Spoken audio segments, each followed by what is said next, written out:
आणि आताची मोठी बातमी आपण पाहूयात। सतीश उर्फ खोक्या भोसलेच्या घरावर वनविभाग बुलडोजर फिरवतोय। वनविभागाच्या जागेवर अवैधरित्या घर उभारल्यानं ही कारवाई करण्यात आलेली आहे। खोक्या भोसलेच्या घरावर वनविभागाचा बुलडोजर। मालकी हक्काचा दावा दाखल करण्यासाठी 7 दिवसाची मुदत देण्यात आलेली। 7 दिवसात मालकी हक्क दावा दाखल न केल्यास पुढील कारवाई करून वन विभाग हे संपूर्ण अतिक्रमण काढणार आहे। ग्लास हाऊस असं याला म्हटलं जायचं, कारण की संपूर्ण काचेने बनवलेला हा संपूर्ण बंगला होता आणि या बंगल्याच्या आतमध्येच मोठमोठ्या पार्ट्या चालायच्या, मांस शिजवलं जायचं। आणि आता हे घर जे त्याने बांधलेलं आहे ते वनविभागाच्या जमिनीवर असल्याचं समोर आलेलं आहे आणि आता वनविभागाला जाग आली असून वनविभागानं मोठं पाऊल उचललेलं आहे। या घरावर हातोडा बुलडोजर चालवण्यात आलेला आहे।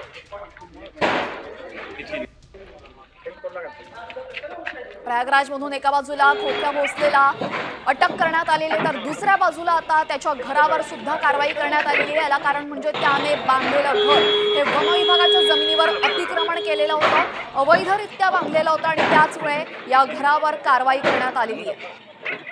कारवाईची दृश्य आपण पाहतोय। पुढच्या 7 दिवसांमध्ये मालकी हक्क सिद्ध करण्यासाठी वेळ देण्यात येणार आहे आणि जर मालकी हक्क सिद्ध केला नाही तर संपूर्ण घर जमीनदोस्त करण्यात येईल असं सांगण्यात आलेलं आहे। वन विभागाचा बुलडोजर चाललेला आहे खोक्या भोसलेच्या घरावर।